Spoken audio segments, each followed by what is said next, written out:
So, ladies and gentlemen, this is Kane Leatham. As promised, 1700 hours, it's just a minute or two after 5 p.m. Going live. We are. Does that look live? Fingers crossed, ladies and gentlemen. Kane Leatham of GB Fitness in his garden, teaching all things anatomy and physiology. We have an anatomy chart. We have Sid the skeleton, and we have the teacher. Just want you to give me a heads up on the sound and if you're in. I'm just going to be checking on my phone as well. I've got my little sparring on just in case things get exciting. Don't want to see too much on a Friday evening. So let's see if I can check my comments. Very bright out here. Been an absolute beautiful day. So this is a bit of an experiment to see how it works in the sun. So let's see if Kane Leatham is live. Oh, ladies and Looks gentlemen. good. So let's get that sound off. So need some comments, please. Let me know if you can see me. Let me know if you can hear me. We've got lovely, soothing, gentle sprinkler waterfall type feature with a little pond there. You may find that a little off-putting. So let me know about the sound quality and I can go and turn the pump off. I'm sure the goldfish will be okay for a few minutes.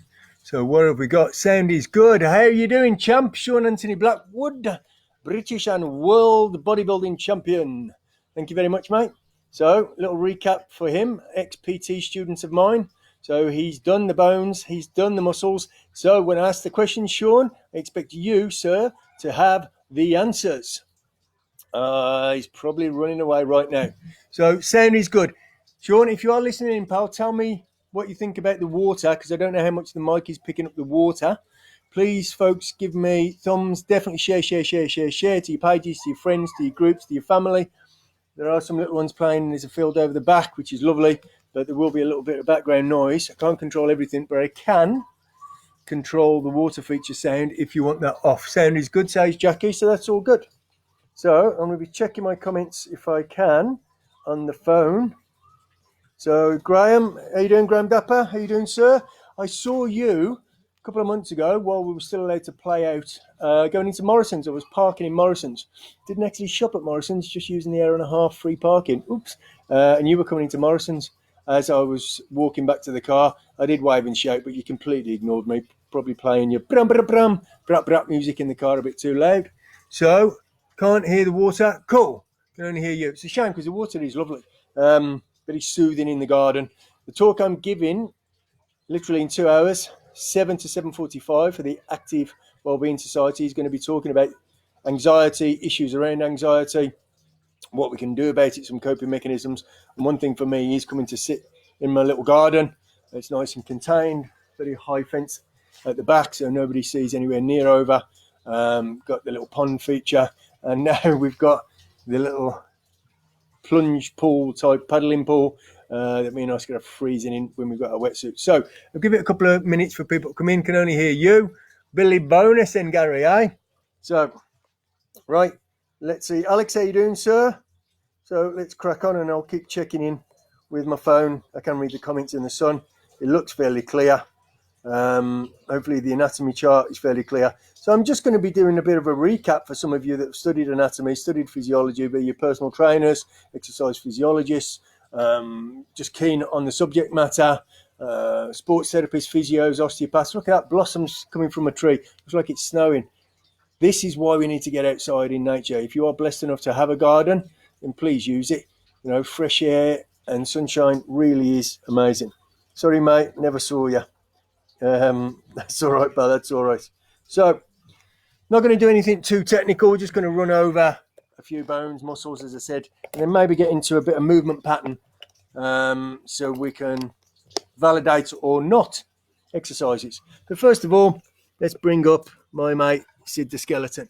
So here's Sid. Hopefully you can all see him okay. So I hope you like the suit, by the way, as well. So I wore this specially. It's quite warm in this plungy suit.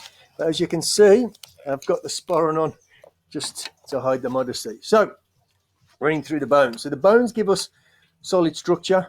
to our physique and keep us upright, etc. And they give attachment points for the tendon, which is attached and is actually coming from the fascia of the muscle. So it basically gives attachment points for the muscle by the tendon onto the periosteum, which is a double skin that surrounds the bone.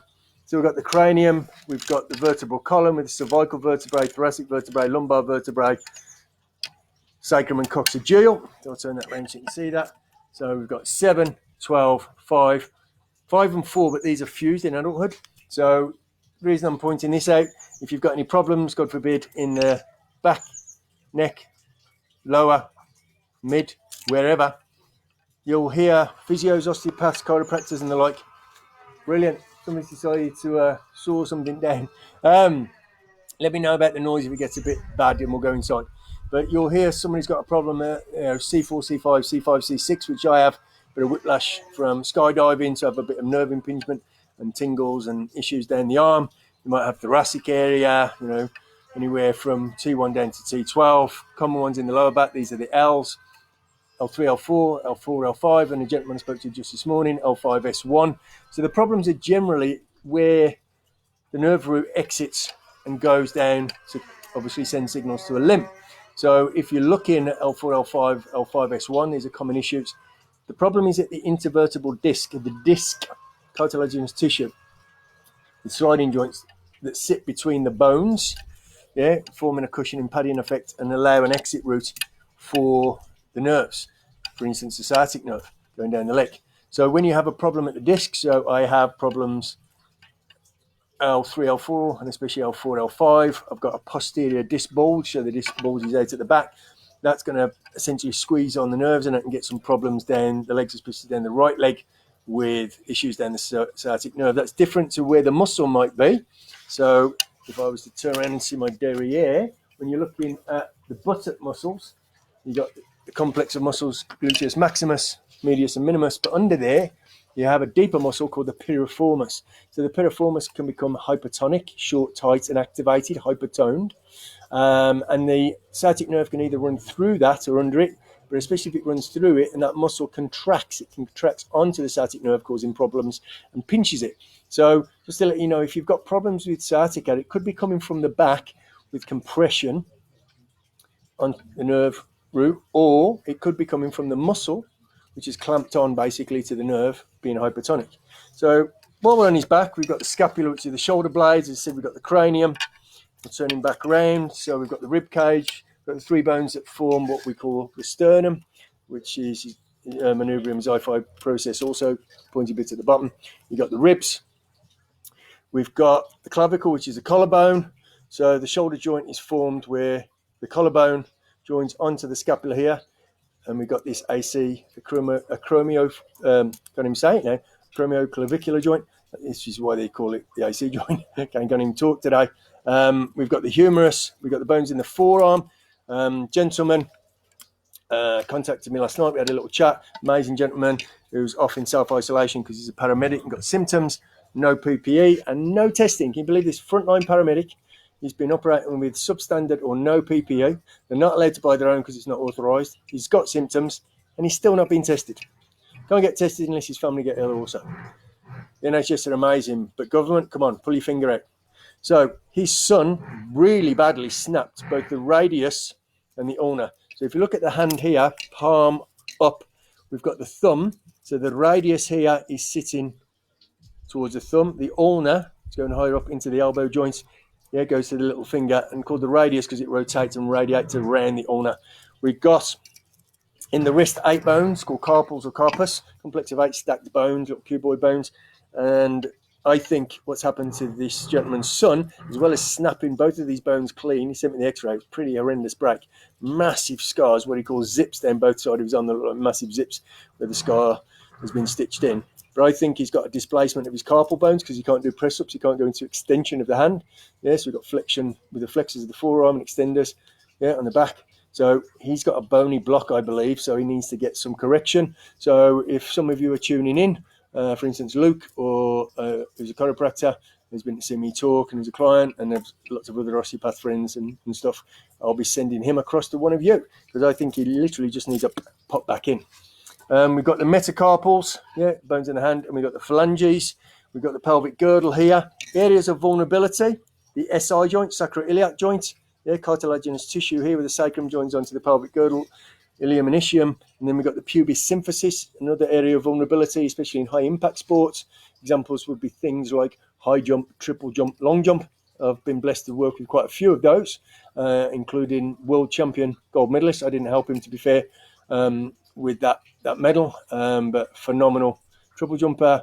I did help somebody who went on to win a silver medal at the Commonwealth Games in high jump, and they can get a lot of problems in multiple areas, but SI, pubis symphysis, happens a lot in childbirth as well, with hypermobility, with relaxing, the hormone that allows for the pelvic girdle to somewhat open so the baby can rotate through during childbirth. But this can actually separate and cause all sorts of severe problems. We've got the longest bone in the body here, the femur. We've got the patella, which is your kneecap, as I'm sure you know. And then you've got the two bones in the lower leg, very similar to the lower arm there. But we've got the tibia and fibula. It's not fibia, tibia and fibula. We've got 7 bones in the ankle, collectively known as tarsals or tarsus. We've got the feet bones, known as metatarsals. Everyone always then comes up with, oh yeah, that's what David Beckham broke. And can't say I'm bothered, but yeah, fair enough, he did. And then we've got the phalanges, which are your toes. Don't mix them up. Picking your nose is revolting, but especially if you're using your toes to do it.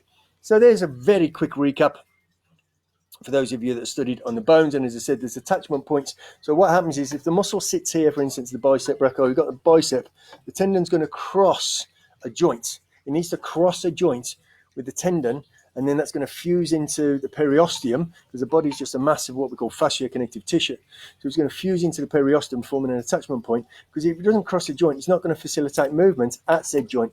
Here, for instance, if you're doing pull-ups, especially underhand, we're going to get the bicep action assisting the latissimus dorsi, which also are going to come up from the back, up under the armpit and attach on to the upper portion of the humerus. So your lat muscles attach onto the arm. So when you're doing your pull downs, that's why it's moving the arm. Kind of obvious, but people don't think about that. They tend to think the muscle sits there and that's what it does. If it doesn't cross a joint, it's not going to facilitate movement in that joint.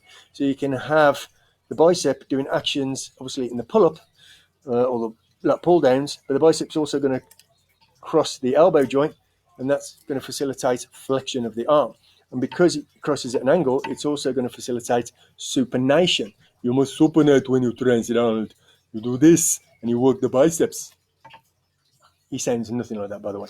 So then we've got all the internal organs. If you're interested in that, especially digestive organs, heart and lungs and stuff, I'll quite happily put another A&P lesson on for that, because this is material that I teach on my courses.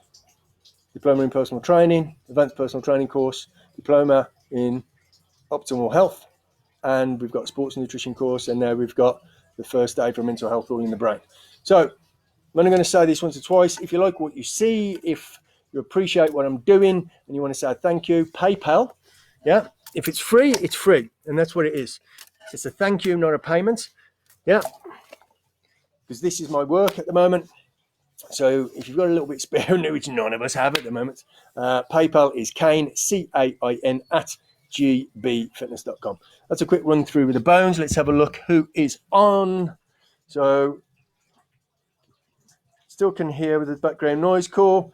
Graham, Alex, Luke Brady, Linda, how you doing? Darren, how you doing? Nikki, this has only just arrived. Wish people, when they put in the comments, would be totally clear what's only just arrived. The actual video, is that only just come live for you? I'm not sure why. There's a bit of a delay. Obviously for some people tuning in. Mike, how you doing? Charlotte, how you doing? Woody, how you doing, sir? Still doing amazing work. God, you must be warming that. I am, but you know what? I'm here to entertain. Okay, it's not just Robbie Williams can do that, you know. So my question: hunger hormones, leptin, ghrelin, CCK. Cool, excellent. So that's all good. It's more based on digestion, and I know that's part of obviously AMP. But as I just said that before I read the question, I'll probably do another one on digestion, digestive organs. What we're looking at is stimulatory hormones here, like your ghrelin. Tend to call that the gremlin, because not only does it make you hungry, it makes you want to eat shit. It makes you want to eat sugar and processed foods and fats. It wants quick energy. And then you've got your feedback mechanisms to tell you you've eaten enough. And some people don't have those, by the way. If you look at single nucleotide polymorphisms, measuring certain gene, what we call SNPs, variations that give us unique properties from person to person. There are some, which we would call, like the FTO gene, death by buffet, phrase coined by Amara Cadogan, awesome speaker, lecturer, and friend of mine. So that means that you don't get that feedback that you have eaten enough, that you are full. There's no satiety mechanism, and you just eat and eat and eat. So that might be something we put into another talk, but let me read the rest of the question. You can test the levels for an obese client, but if they have really poor receptive awareness, how much of that could be permanent? How much of that could be from hormones? Can this poor awareness be corrected? Is it? Yeah, it's a matter of awareness. So the question is, with all these, whether knowing all of this when you do the bloods, or you could measure certain things in urine and stool, and then your DNA doesn't actually measure what's happening. It measures a predisposition or susceptibility. These are your characteristics, but how you have been brought up, i.e., it's again nature v nurture. Do you tune into them? So what I find is when people know about certain gene variations or SNPs, it changes their perception of how they act and what they feel. They tune into it or tune out of it if it's something they don't want to tune into. Essentially, they change their behavior, they change their lifestyle through understanding. Right? So maybe I'll give another talk on gene SNPs and fit a hormone talk in if we do the digestive system. Gareth, how you doing, sir? Fantastic, awesome sports therapist. He's worked on myself. In fact, I just said about the posterior disc bulge. It was so bad that I literally could not move. I could not get to him at one point. I was in absolute agony, popped all sorts of painkillers and stuff, didn't get a single minute's sleep when it activated. Pretty much came from nowhere, in real pain. And Gareth actually came to my home and worked on me in the front room. He's an awesome guy, works and certainly did work a lot with skeleton crew and bobslayers on the Olympic squad for the Winter Olympics. So very, very top bloke. So this will be very familiar for him. Matthew, how you doing, sir? Awesome, man. My postie. He's seen a lot worse than this in the mornings when I've come to get the post off him, trust me. I had an up on my L5S1. I don't know what your LS5 one is there, Graham. Been on the skull already, mate. Been on the beers. In 2017, we get daily problems with sciatica down my left leg. Any advice? I had a root nerve block, so they basically shut off the pain sensation there. Injection only lasted 2 weeks. Sometimes it's not that great. I know a gentleman's had all sorts of done, some they burn the nerves. Need to speak to you, probably get a bit more information or a lot more information, pal. I'll see where I can to help. We need to look at whether it is coming from the back still, or if there's a knock-on effects with muscles being hypertonic, such as a piriformis, what your range of motion is, anything that triggers it. But sometimes, when my back went, it went really bad. It's gone a couple of times. Last year, I got my bike in a country lane. It was not built for motorbikes. And picking it up blew my back again, separate to the time when Gareth came out to see me. And I went and got an MRI, so just made sure no further damage had been done with the posterior disc bulge and stuff. And the guy that runs the centre, Heath Lodge Clinic CMC Imaging, Dr. David Beale, awesome man, knows me very well. I send a lot of people to him, my athletes, and I've been to him quite a bit. And he said a lot of the times, Kane, it just fixes itself. We can give you a treatment plan. They do all the stuff upstairs, the injections and this, that, and the other. He knows that I know what I'm doing. He says, look, you know how to mobilise it. You know not to overstretch it, but give it some movement. You know not to load and try and lift in rotation. All the good stuff. Take care of yourself. And he was right. 5-6 weeks. It took 5-6 weeks for it to ease off. Now day to day gives me no problems at all. So I'll see what I can do for you, Graham. Nikki, thanks. That's all right, hon. I'm here to help. That's my business. Okay. So let's see what we've got. Bring your questions, folks. Please fire them in. Fire them in. Give me some shares. Give me some likes. Give me some loves and hearts, please. Come on. Who else is dressing up for you on a Friday in a skin-tight muscle suit? Eh? It's got to be worth a PayPal. Kane@gbfitness.com. So let's get a little drink of the water there.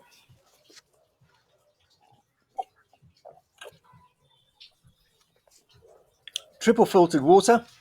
My whole house has a water filter. In fact, it's a 2-stage big blue, they call it, water filter that comes at the inlet, filters everything. So I water the grass with filtered water. The goldfish have got filtered water. We cook with filtered water. We shower and bath with filtered water. And we certainly drink filtered water, because then I've got another high-end filter going into my American fridge freezer, which has got a water dispenser.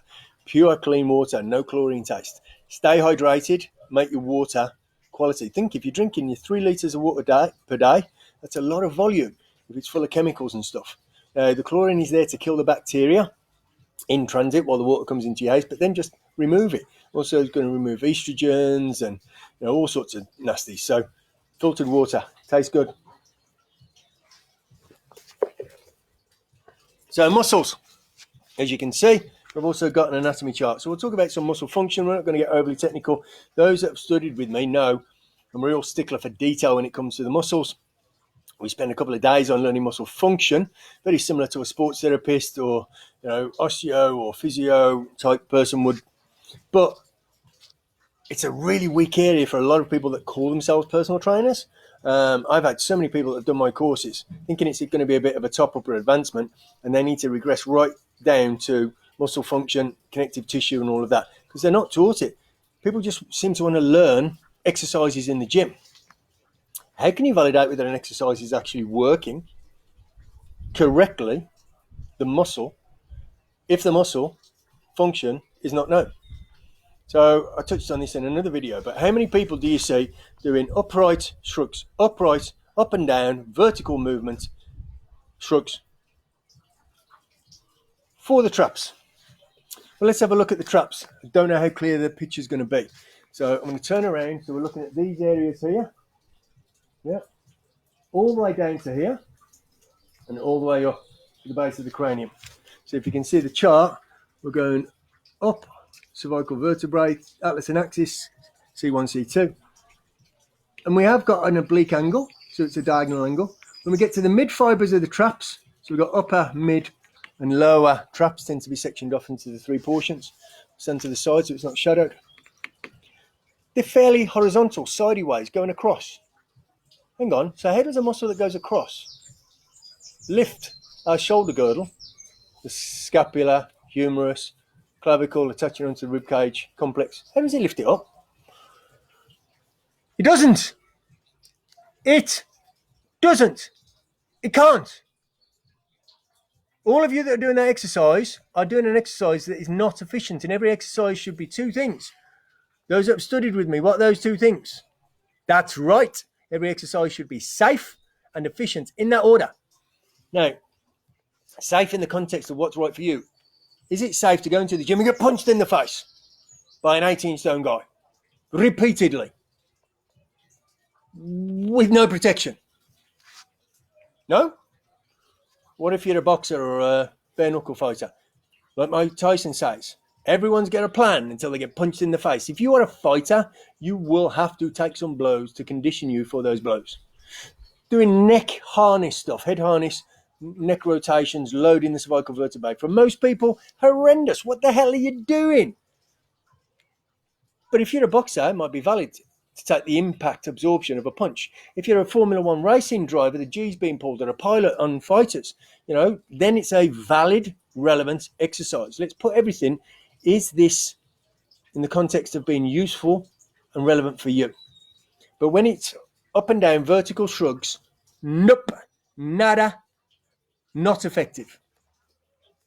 Because they're running horizontally. Then we go to the lower fibers and then they actually go down. So what we should be doing, if you want to activate the upper fibers right on the base of your skull, right in the neck, yeah, because that's what bodybuilders want, isn't it? A big lump of muscle right at the top of their neck, right under the skull. No, they're training their traps here on top of the shoulder for stage development, proportional physique, etc. Well, those are predominantly these mid fibers, which run more horizontally. So what should be the movement pattern? What's the plane of movement? What it is bringing the shoulder girdle back, known as retraction, with some elevation. Don't get me wrong. If you want to hit these upper fibers, we want some retraction, if I stand side on, with elevation. So you can get a cable with individual handles or a bar or ropes, and you draw back, but most importantly, back and up. Back and up. Now, if we want to work these lower traps, which most people never develop properly, please look at my website, gbfitness.com. Look at the people with pictures taken from the rear and look at their back development. Lumps and bumps everywhere, in the right places, proportional and in condition. And these areas here, around the thoracic, as we said, vertebrae, the rib cage area, always developed, always thick, always popped. A lot of people have weak areas there because they don't know that we need to do retraction now with depression. So instead of bringing the shoulder girdle back and up, we need to bring the shoulder girdle back and down. Notice it's not my arms. I'm not pulling with the arms because that would be the lats. The lats attach under the armpit onto the humerus. So what we're doing is driving the shoulder girdle back and down. That's actually going to be done by these lower fibers of the traps. So straight away you might be questioning some of the exercises you do. Just so you know, if we were to peel this muscle off, this is known as a superficial muscle sitting on top. If we were to peel this muscle off, the deeper muscles, which you can't really see, you can just about see through here.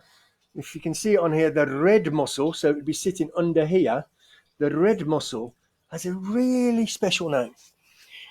Because a lot of these names are quite fancy and Latin and stuff, and they knew a thing or two when they named these muscles. They name them according to their placement on the body, their position, the direction of the fibers, the size of the muscle, or the action of the muscle. So we've got bicep, 2 heads, tricep, 3 heads, vastus, which we're going to get to in the leg, big muscles, medialis, because it's medial, midline, lateralis, to the outer portion of the body, lateral, lateralis. Kind of useful. What's this muscle called, this little red one? The levator scapula. Say that again. Levator, elevates, lifts up, scapula, shoulder blade. Hang on. So when I lift my shoulders up, I'm actually training efficiently, activating the contraction of the sarcomeres, which contain actin and myosin protein filaments. Like this, the sarcomeres shorten the muscle fiber, giving a pull on the attachment, origin insertion, this point being the scapula, and lifting it up, bringing the origin and insertion together. Basic principles of movement and muscle activation, which people don't learn.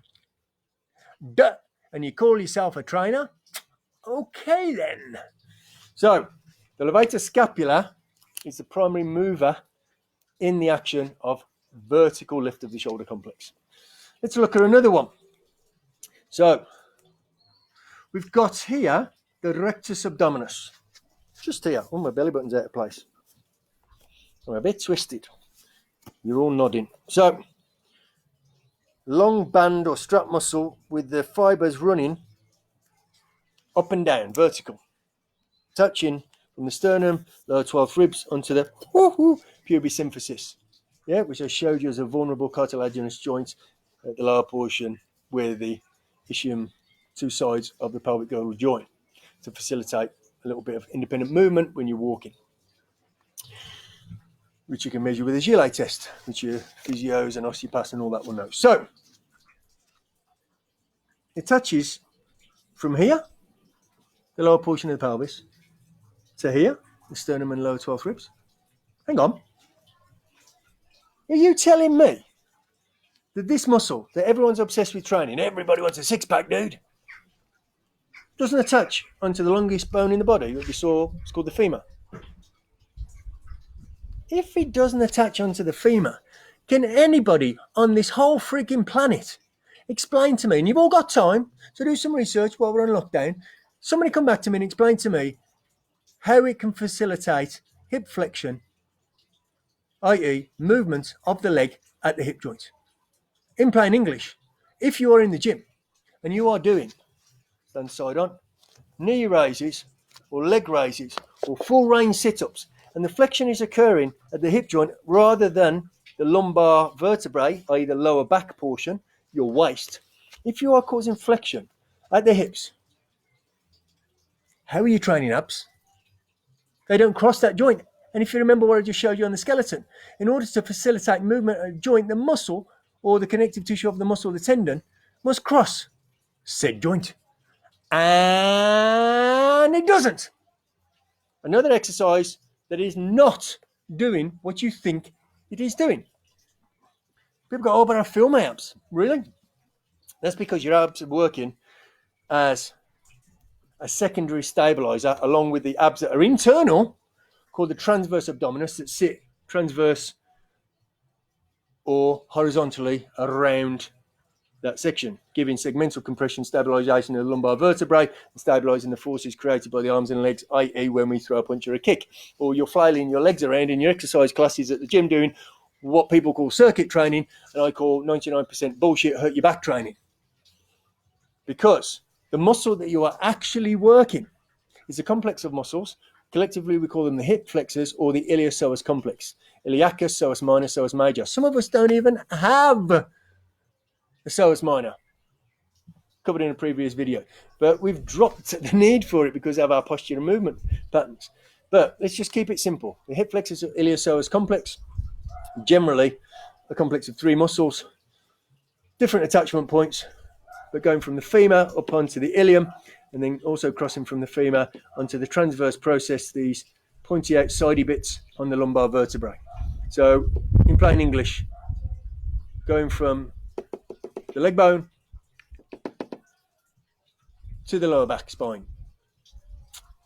Crossing said hip joint, therefore very functional in movement at that joint, i.e. the exercises that you're doing for your abs, knee raises, leg raises, full range sit-ups, windscreen wipers, frigging cycling lying on your back, which in my day and tis was they called the dying fly. They're not working the abs, folks. They're not working the rectus abdominis muscle. Please, even for yourself, if you're not going to be a personal trainer, physio, osteopath, chiropractor, whatever it might be, sports therapist, if you are investing time and possibly money in going to the gym, paying your membership and paying probably, and you know very little personal trainer, qualified online, and the latest trend, £29, do a 5-minute quiz and you're qualified. Yeah, right. That's who you want to put your whole body and trust your whole body and a lifetime of either optimal health or pain. That's who you want to hire. The cheapest qualified, quickest qualified kid or older person, very often hired because they've got a good body. You know what? Hire somebody for the muscle, although it's not a muscle, between the ears. Hire somebody because they know what they are doing. Hire somebody because they've studied and have the brain capacity and cognitive processes of critical thinking to understand they need to learn this muscle function, or they should not be training you or even themselves. Okay, let's see if there's any comments, and then we'll get into some more muscles. Okay. Drop your message like, excellent, training every day. It's an urban myth that knackered trainers can give you shin splints. Not an urban myth at all. I mean, that's an impact. So what are shin splints? Well, we talked about the periosteum, the skin across that covers the bone. So, you know, if it all gets a bit much on lockdown and you kill somebody and you have to cut them up and get rid of them in the freezer, and it said too much. But a fresh bone will have a shiny film on it. That's the periosteum. An old bone when a dog stewed it, they like that because it's got protein in there. It is a connective tissue, protein. So it could be periostitis, which is inflammation of the periosteum. It could be hairline fractures in the shins. It could be compartmental syndrome. It could be, you know, the fascia around the muscle. It could be a number of things. But the impact when trainers that could have been decent running trainers, or today I went for a run, didn't mean to, went to see Freddie in the park with his mum, which was absolutely amazing. I haven't seen him in a good few weeks, and it was just lovely to see his little face. He was playing in the river. That boy loves cold water. He'll play in it all day. He purposely sat down 2 or 3 times, thought it was hilarious. So absolute joy and pleasure to see him today. Really, really made my heart happy. So thank you, Universe and Holly, for that. So I had to run because I wasn't sure the park he was in. I knew roughly where it was, completely misjudged it, parked in a road that I thought it was. Turns out it was about 1.5 miles. Last time I ran about 1.5 miles, I was making sure I did it in under 11 minutes, going through basic and trade training in the Air Force. So I'm not a 1.5 mile runner. Sorry, Gary. So ran down there and then wanted to get some stuff. I got some colouring stuff for him and bits and bobs that I'd printed off because he got a printer. So I wanted his mum to have that. So I says, right, well, you drive up and I'll run back. It seemed longer coming back because I'd gone via the park through like the woods and stuff to get there, and I came on the straight road coming back. So ran 3 miles today. Not bad going for me. Bit of a record. But that was just in a pair of Adidas Superstars. So they are not running shoes. So if you are running in either trendy shoes, if you want to call it that, fashion trainers, or decent running shoes that were decent running shoes once that had some impact absorption, i.e. some sponge. But when you run so often, that collapses. That's why they recommend you change your shoes. And your shoes should be suited to you. You might have neutral feet. Yeah, you might supinate. Yeah, you might pronate. I know you can't see my feet, but eversion, inversion, so your feet go out, yeah, like a duck, or they come in pigeon-toed. So get the right trainers. Normally, I would say go to a running shop, get on a treadmill. They'll look at your gait. It's got sensors in the foot plate, jump up and down on a impact plate, and they can tell you how your feet. So my right foot, left one's fairly neutral. My right foot slightly pronates, so I can get away with fairly neutral shoes. But I'm not a runner anyway. But I've got good running shoes because they're Union flag, they're Union Jack, so I wear them. Got really good running shoes from Brooks.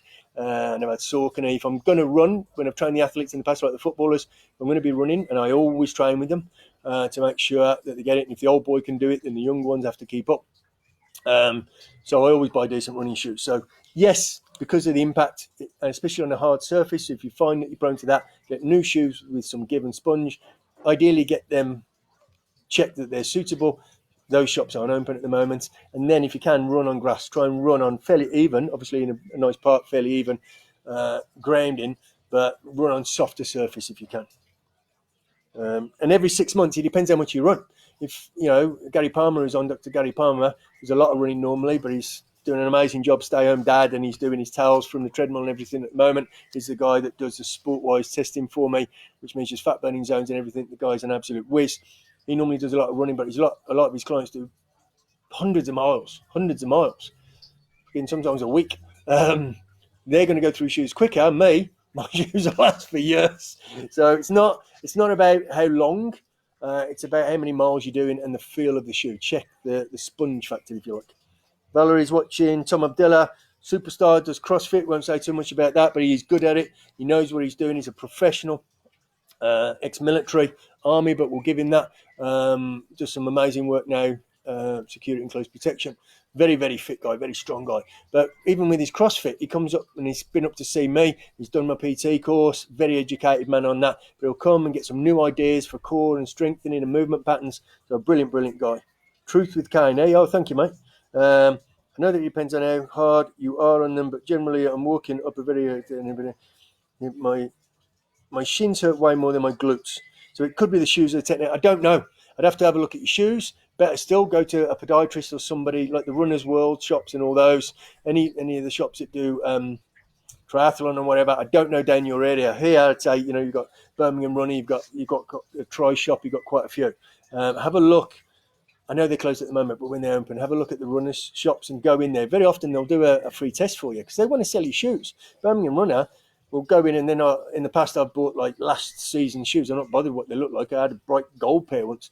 I just want ones that are going to be functional. So that would be the best. Or film yourself walking, and if it's gait analysis, get David to film you walking at a normal pace on that terrain. So you need to be doing what you do, replicate exactly what it is that you're doing on your walk. Send me the video and I'll take a look for you.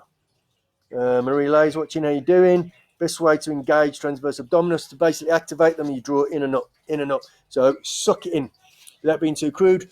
It's not about cutting off your wee, like you're having a wee and you stop the urine flow. That's what you're taught after childbirth. That's working on more of the lower vaginal muscles, if you want to call it that, and the lower pelvic floor. Kegel method of squeeze. What we're looking at here is imagine you're in the bath. In fact, do it. Get in the bath and see if you can suck any water up that.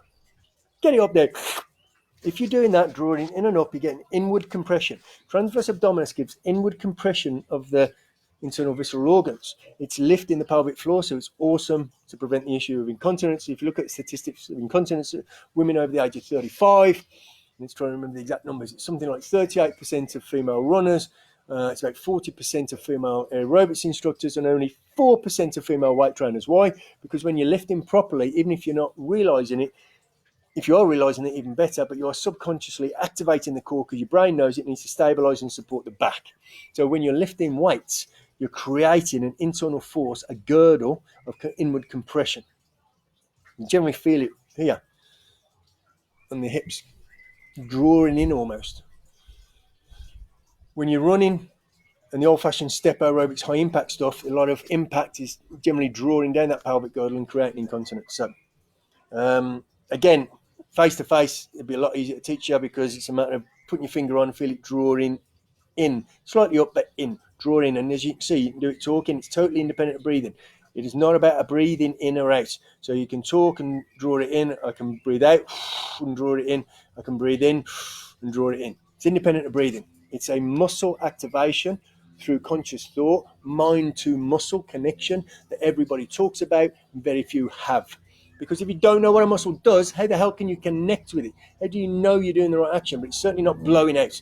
This is another reason that your big weight belts, whether they're a powerlifting belt or your standard leather gym belt or a neoprene belt, any of these, they're actually very often going to discourage proper activation of the transverse abdominis and the other muscles that go with that, multifidus, quadratus lumborum, etc., because you're getting a full sense of security. The brain feels the belt, and what it does, it blows out, it distends the abdominal cavity against the belt so it feels tighter, doing the absolute opposite of what you should be doing to stabilize the lumbar vertebrae. You're turning off the transverse abdominis when you billow out. And you can test this by putting a piece of string around your waist, nice and snug, bend over. What should happen is that if everything's working properly, the string goes loose because that transverse abdominis activates, draws the abdominal cavity in,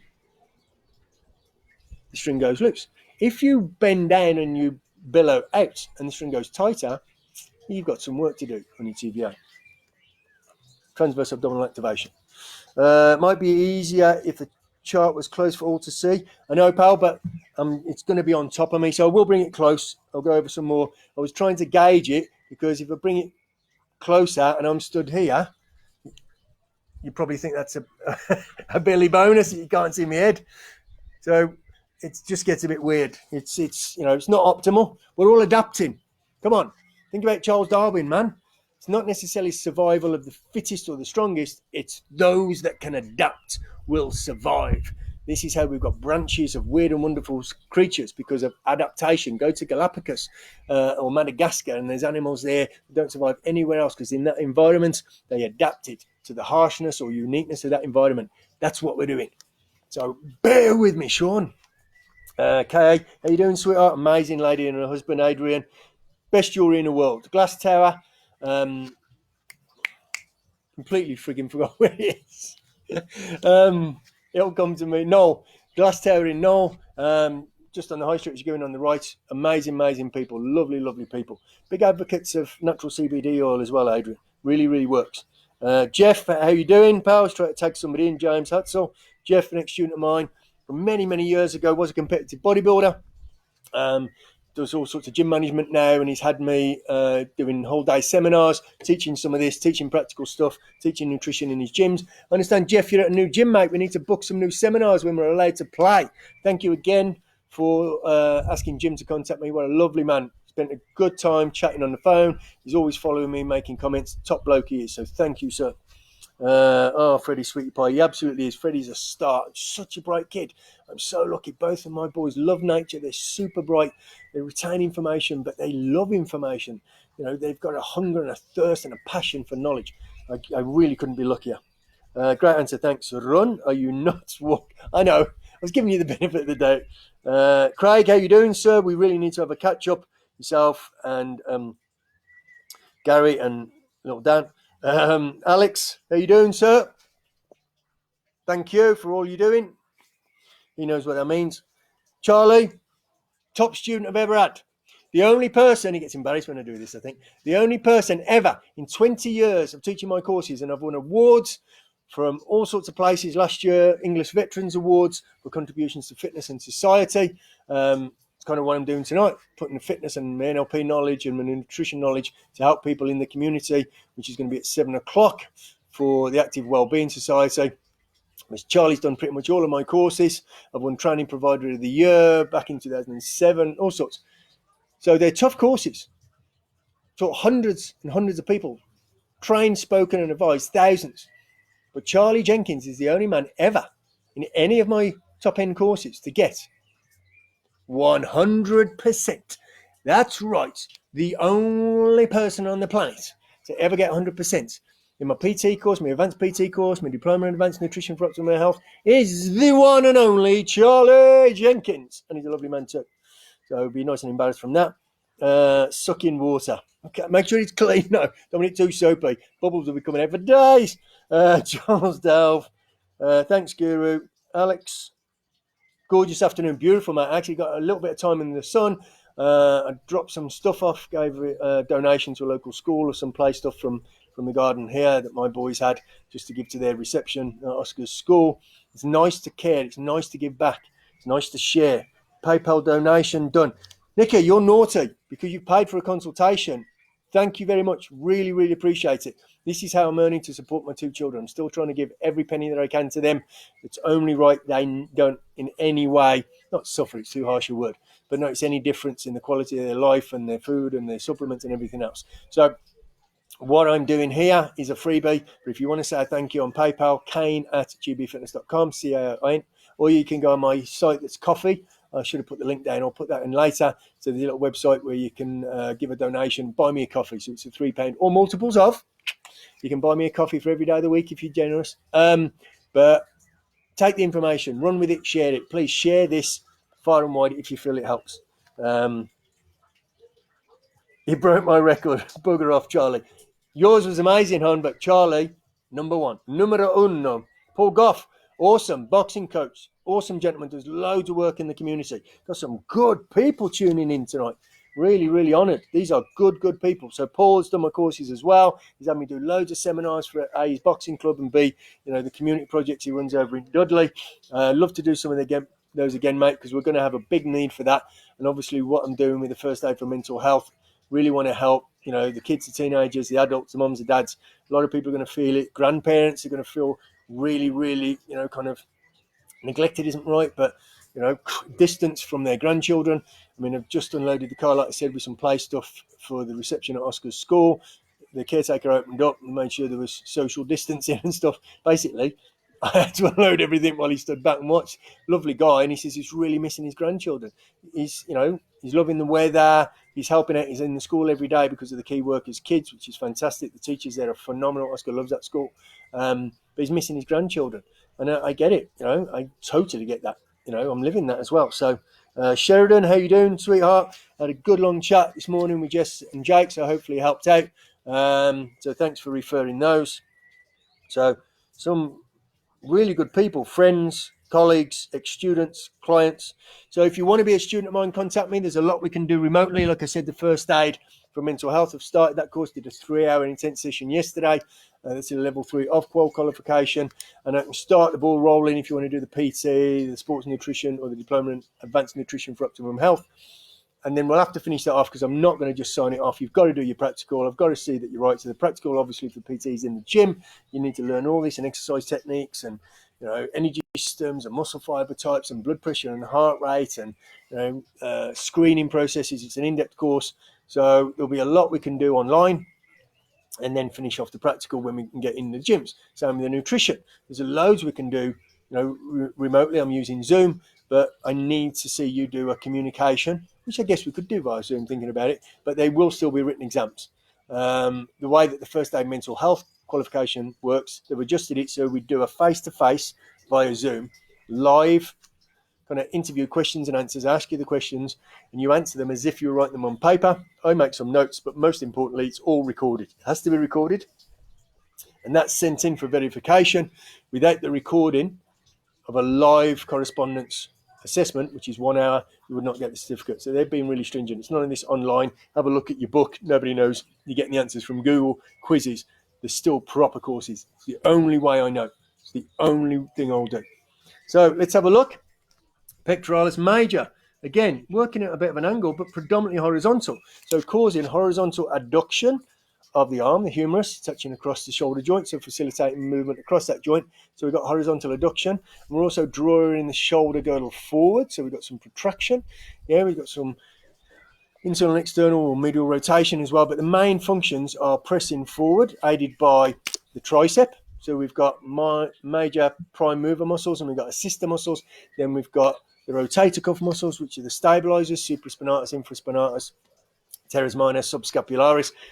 My little boy Freddie can recite all these muscles. You point to it, it'll give you the names of the rotator cuffs. Most of my students can't do that. He was rattling it off in the park this morning. He's like supraspinatus, infraspinatus, subscapularis.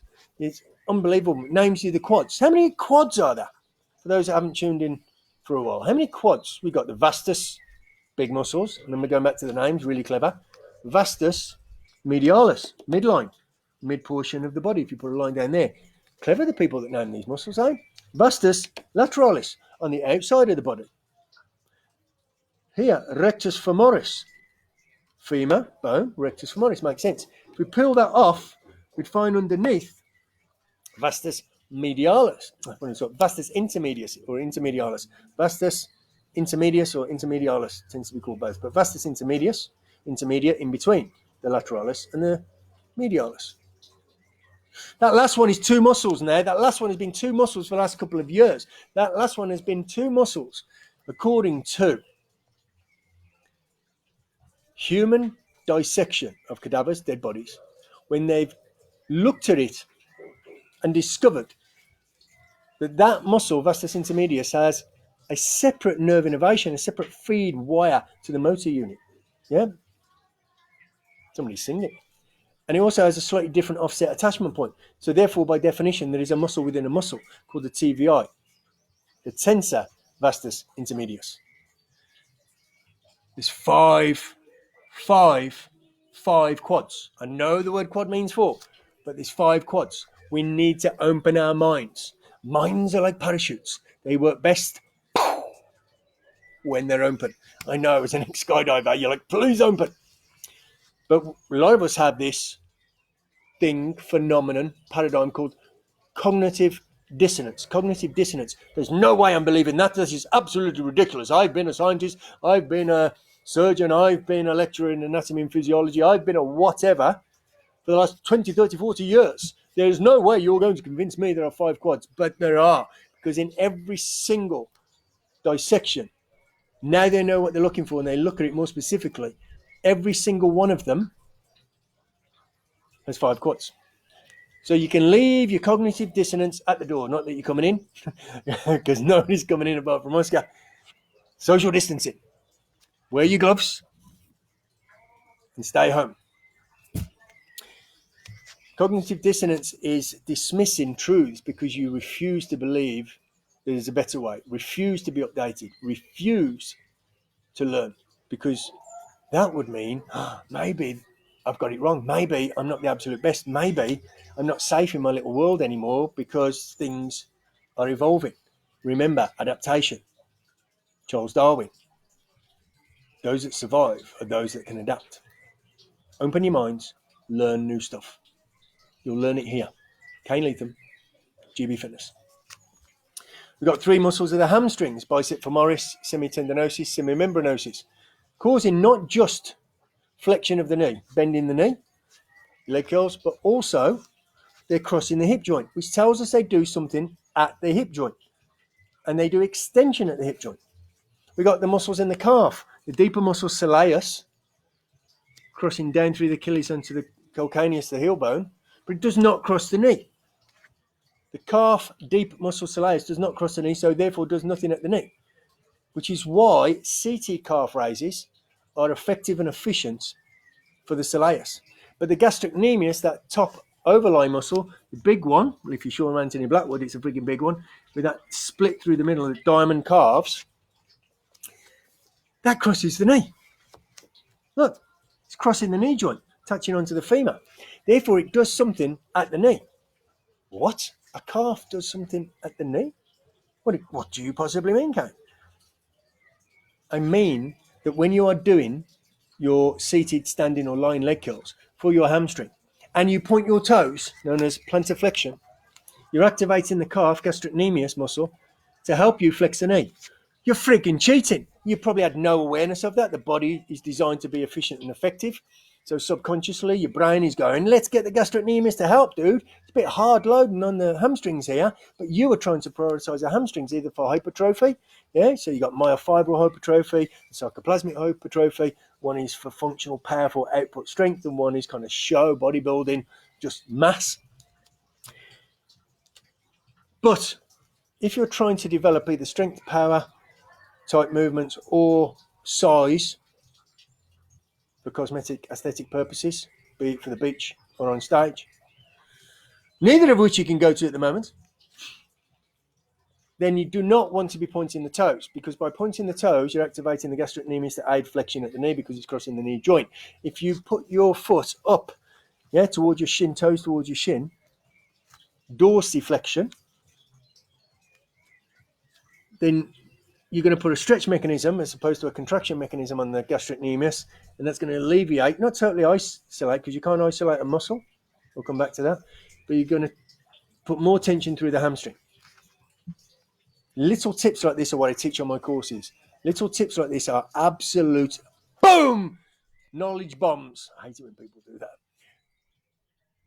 that most people don't know.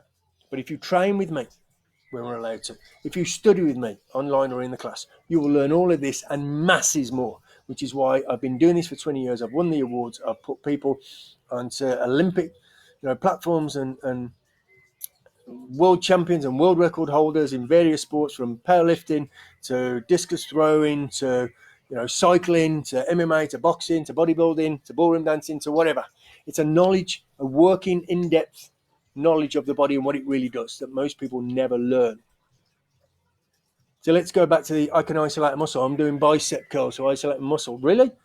What about the brachialis? What about the flexors in the arm? What about the stabilizers through the shoulder, holding the upper arm in place with the deltoid complex and the lats and the pecs and everything that's crossing onto the humerus, which is your arm? An isolation exercise is an exercise that crosses one joint. One joint. Compound exercise is two or more joints. You cannot isolate a muscle. You can isolate a joint. Stop talking nonsense. See these muscle fibers? People go, oh yeah, I'm on stage and my legs are feathered and look at the feathers in my triceps. You know what they call them? Striations. Striations. You know what striations are? Going back to the muscle. So you've got a single muscle fiber. Muscle fibers, the tiny little anterior tibialis on the front of your shin that nobody ever thinks about. Okay, but the one that could hurt, and that could be termed shin splints, although it's not bone, it's a muscle. But if that gets inflamed, people feel the pain there. Put ice on it, rest it, feels better, and then they go and run again in bad shoes and aggravates it again. But that skinny little muscle has about 60,000 fibers running through it. And each fibre is made in sections along its length of sarcomeres, a microscopic actin and myosin filaments. Excuse me, getting a little bit hoarse here in the throat.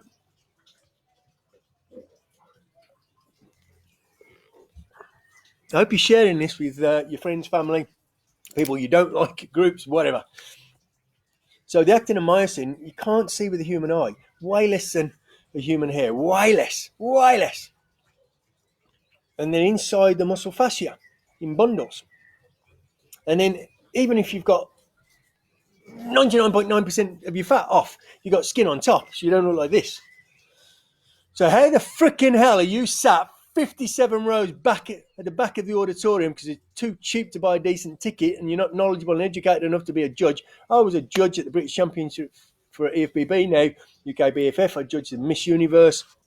For NABRA, I've judged World Championships in Bangalore in India that was WABA. I know what I'm looking at. I know what I'm talking about. Nobody with a human eye sees striations. And yet so-called experts, self-proclaimed experts, personal trainers and educators talking about striations. Get off social media and get in a book or get in my classroom and learn what you're doing, because you have no idea what you're talking about. You're the same people that say HIIT training burns fat. Duh! That'll be another conversation, and Dr. Gary Palmer does that very well with his tales from the treadmill. We are educated people. That guy's got a PhD. I've got a master's degree. Yes, suck it up. Oh, just because someone's got a qualification, they think they know what they're talking about. I've got abs, and probably the abs that you gained from the advice and the training that I gave you. The amount of people that I've helped, educated, advised, and put on stage, and the next day after they've won the trophy, they've got a whole Facebook page, 20,000 Instagram followers they've paid for, and proclaiming that they did it themselves. It's happened year after year after year. Crack on. If you can live with that, crack on. So, muscle function. There's a load more I could take you through, but I wanted to talk about some of the key ones. So again, one of the muscles that sit under here, so you got external oblique. So people are doing side bends, lateral flexion, it should be called side bends, for these external oblique muscles. Look at them. They run at an angle.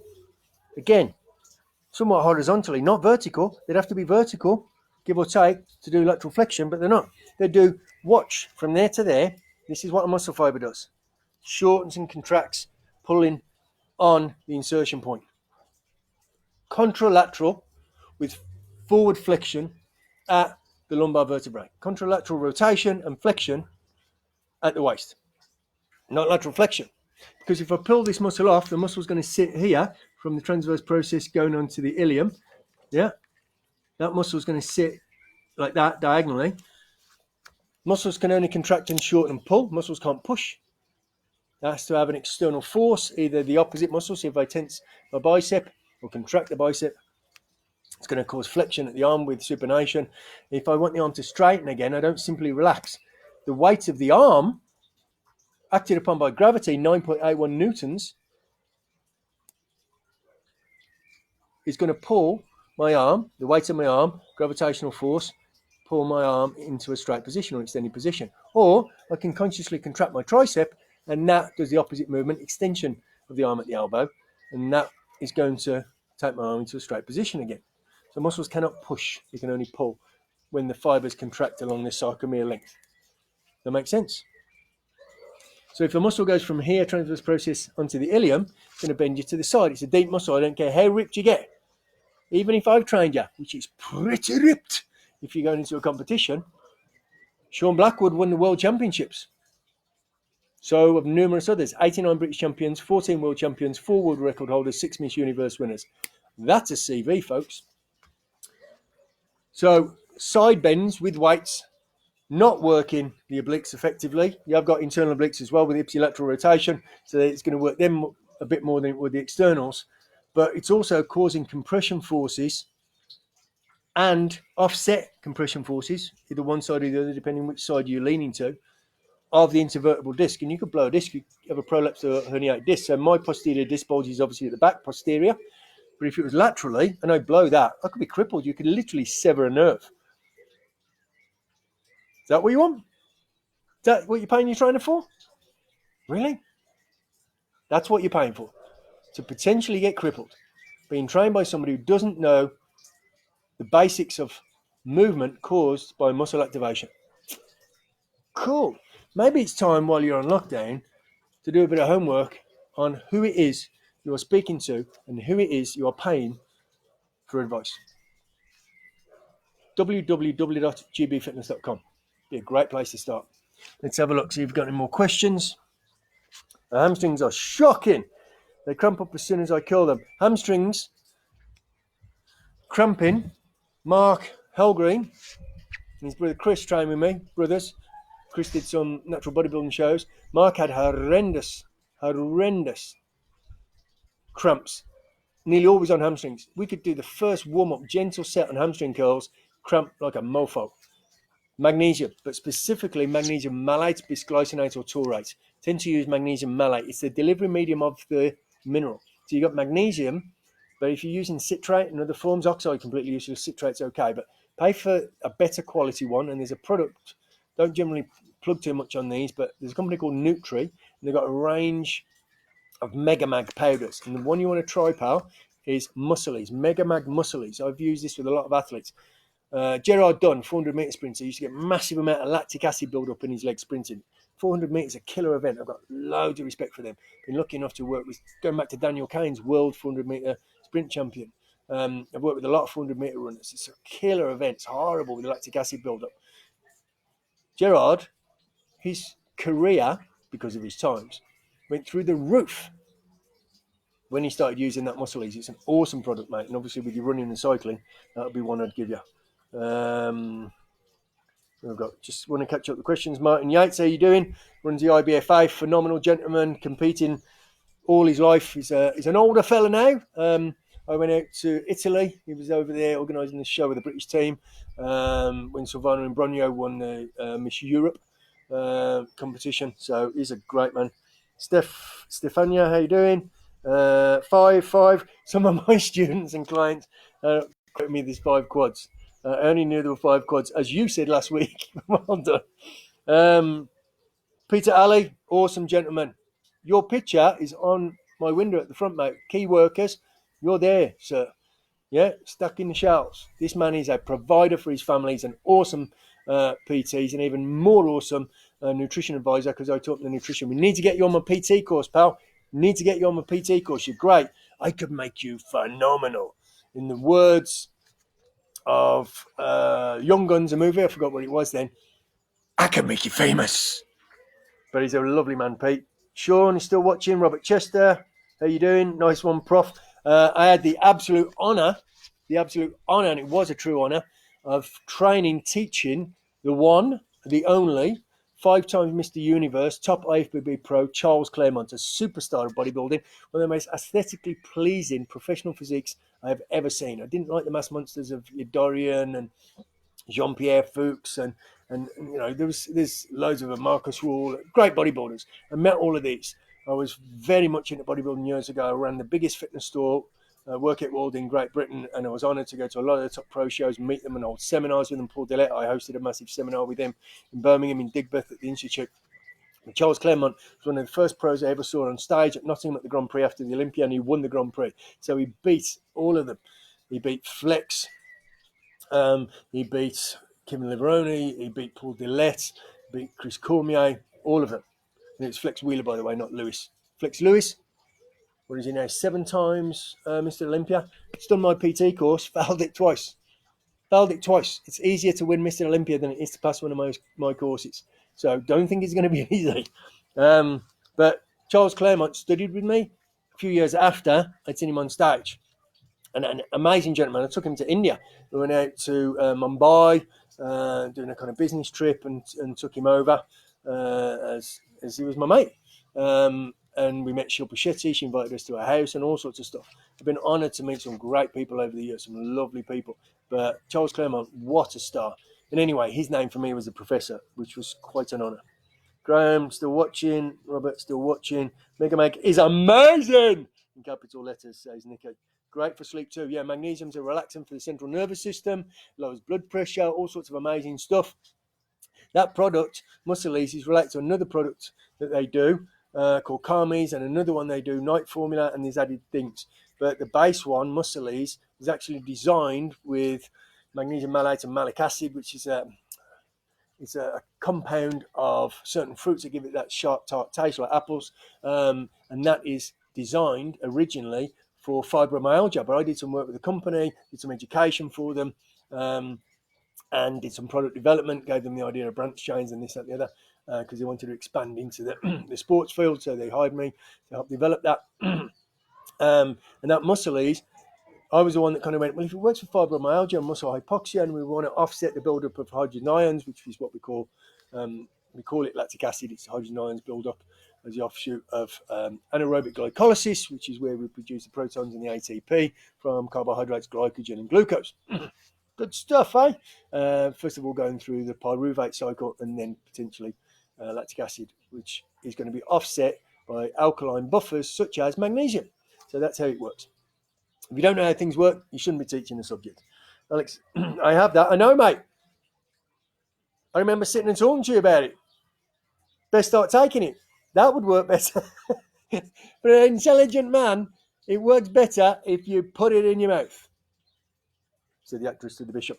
The crump is literally with one curl. I know, mate, like I said, this guy, Mark, exactly the same thing. And when he took the magnesium, you get restless leg syndrome as well. Works for that.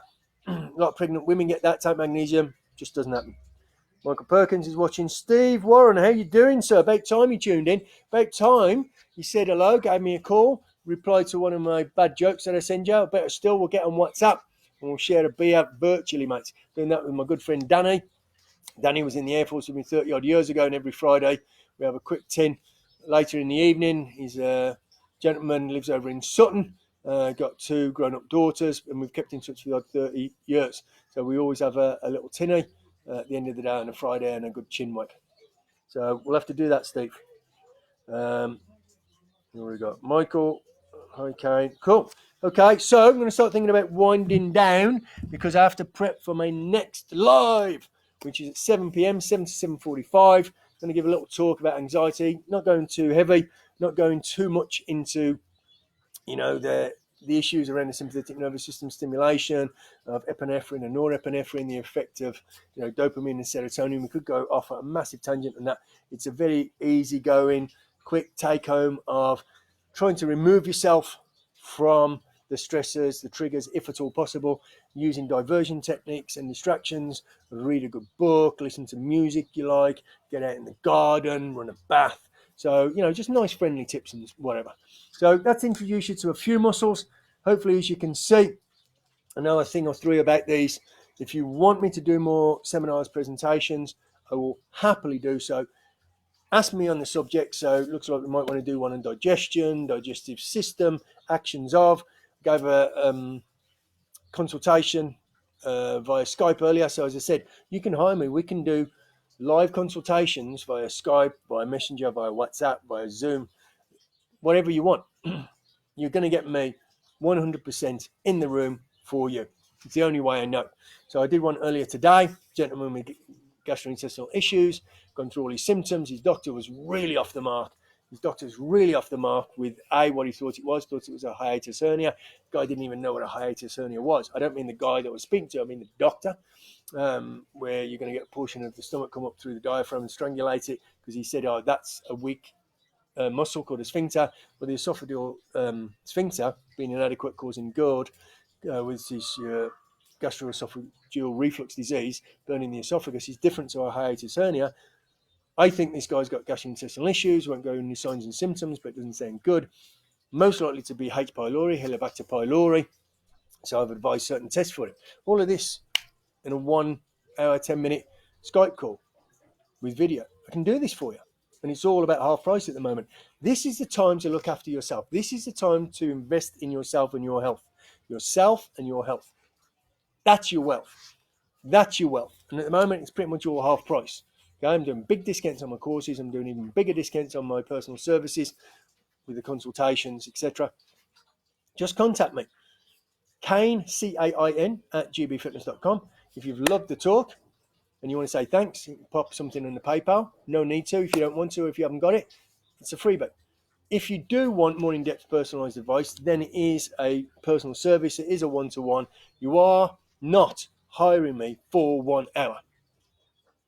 You are hiring me for my knowledge, which has been gained over pretty much every course you can think about, including a master's degree, ongoing CPD, as much as I can get.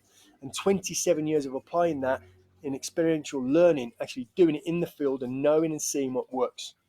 When you hire me, you are hiring one of the very best, the most experienced and highly educated consultants that you could wish to meet.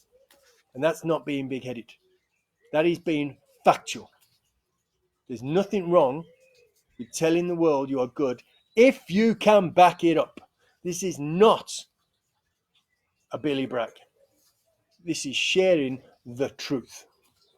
So if you want talks, let me know. If you want personal stuff, one-to-one, face-to-face on camera, then we'll book a time slot and you're going to get my time. And I might be asking you for your blood test results, because I do phlebotomy, stool, DNA, urine tests for hormones, everything. I do all that so I can read your bloods inside out, back to front, and recommend, even send you the kits. I'm not doing venipuncture at the moment, but I did recently, in fact, just last week, send the guy a load of kits, the needles, the paperwork, everything.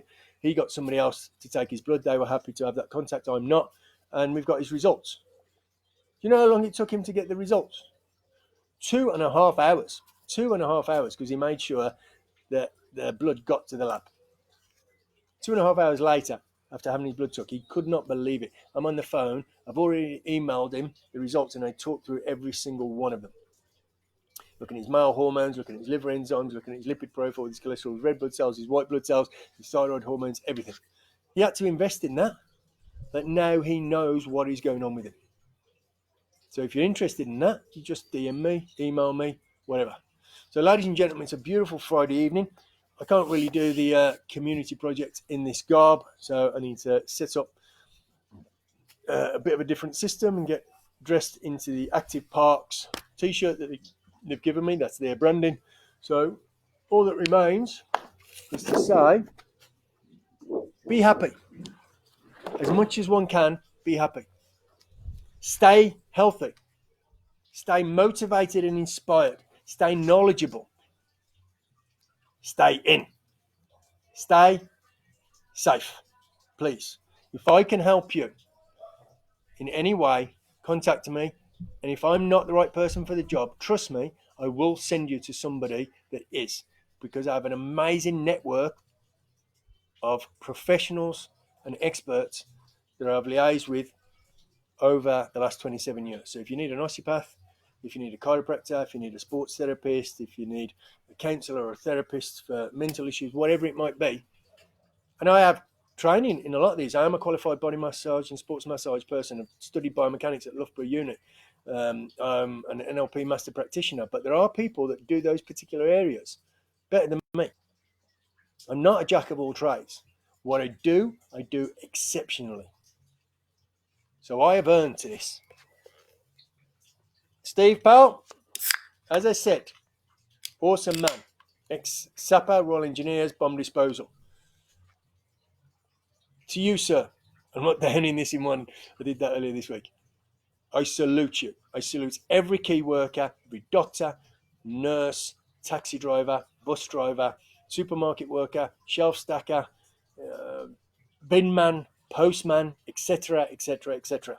I salute you all. You are all amazing, wonderful, giving, caring, sharing people. Have a phenomenal weekend. You deserve it. Take care.